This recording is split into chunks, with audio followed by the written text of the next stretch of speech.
तो हेलो दोस्तों, स्वागत है सबका मेरे चैनल पर। और हम आज कोशिश करेंगे बोर्ड मास का नियम जो मैथ पढ़ने के लिए बहुत ज़रूरी होता है, जो कैलकुलेशन आती है उसको पढ़ने के लिए बहुत ज़रूरी होता है। तो देखते हैं तक तो पढ़ते हैं बोर्ड मास का नियम। दी से रेखा कोष्टक, जिस संख्या पर रेखा कोष्टक होती है, जैसे 5 पे रेखा कोष्टक होती है, ये होता है रेखा कोष्टक, ये वाला। ठीक है, रेखा कोष्टक हो गई। बी से ब्रैकेट, ब्रैकेट होते हैं 3 प्रकार। ये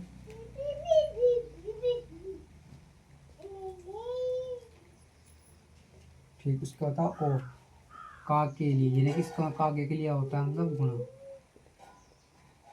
भाग के लिए इससे होती है भाग, गुणा के लिए इससे होती है गुणा। योग इससे होता है प्लस, घटाव इसके लिए होता है माइनस।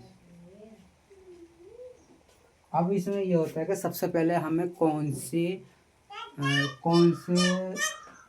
समीकरण सॉल्व करनी चाहिए। पहले करनी चाहिए हमें एक नंबर पर रेखा कोष्टक सॉल्व होगा, दूसरे नंबर पर होगा ब्रैकेट सॉल्व, और तीसरे नंबर पर होगा गुणा, यानी कि का के लिए ये सॉल्व होगा। चौथे नंबर पर होगा भाग, और पांचवें नंबर पर होगा गुणा, छठे नंबर पर प्लस, और सातवें नंबर पर 7 सॉल्व होगा। तो देखिए इसके कुछ एग्जाम्पल लेते हैं। तो एग्जाम्पल हम करेंगे इसके थ्रू। 5/8 का 24 बराबर 15/7 गुणा क्वेश्चन मार्क। मतलब हम इसका मतलब ये है, अगर 5/8 का 24 है तो यहाँ पे हम क्या संख्या लिखें, यहाँ पे कौन सी संख्या आ गई जो इसकी गुणा करके ये पूरा हो जाए। मतलब इधर गुणा करना है, इसकी जो संख्या इधर है वो इधर भी आनी चाहिए।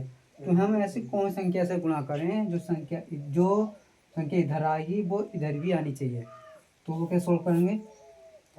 5/8 का मतलब होता है गुणा, 24 बराबर 15/7।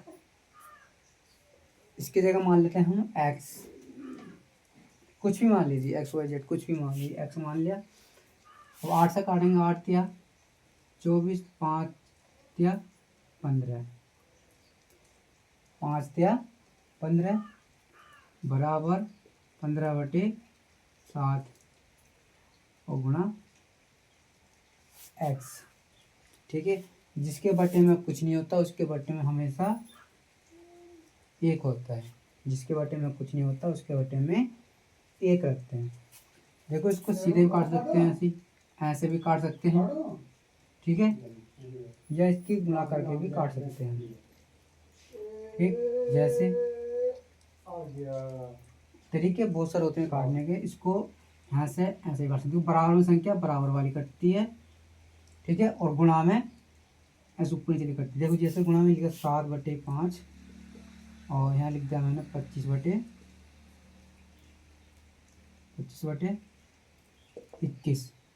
तो गुणा में जो काटते हैं हम वो तिरछी काटते हैं, 5 पंजे 25। गुणा में ऐसे काटेंगे नीचे से लेके ऊपर, नीचे से ऊपर काट देंगे या ऊपर से नीचे काट देंगे गुणा में।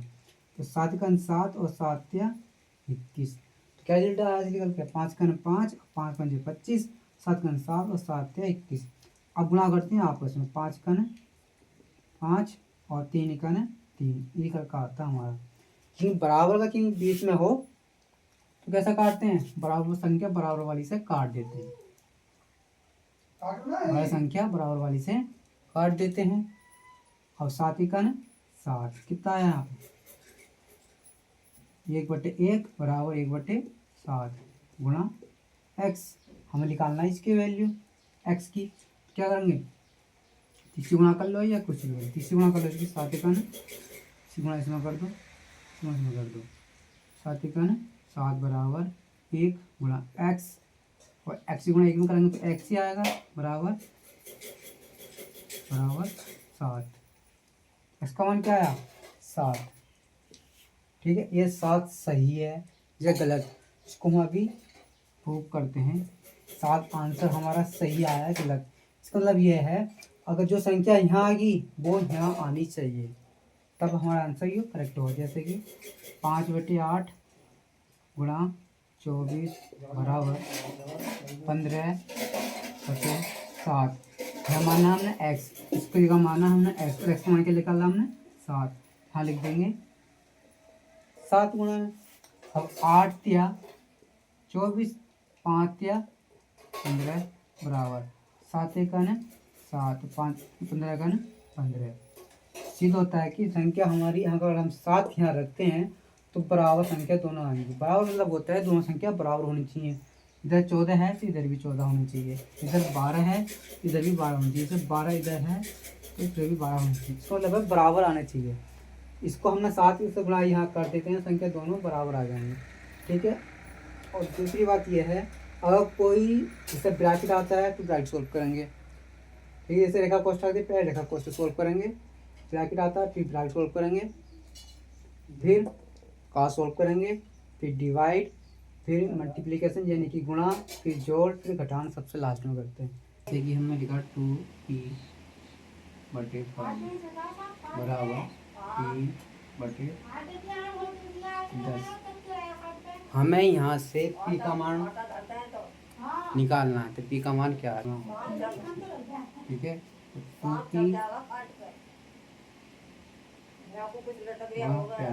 बराबर 5 गुणा 3, 20p बराबर 5 या 15।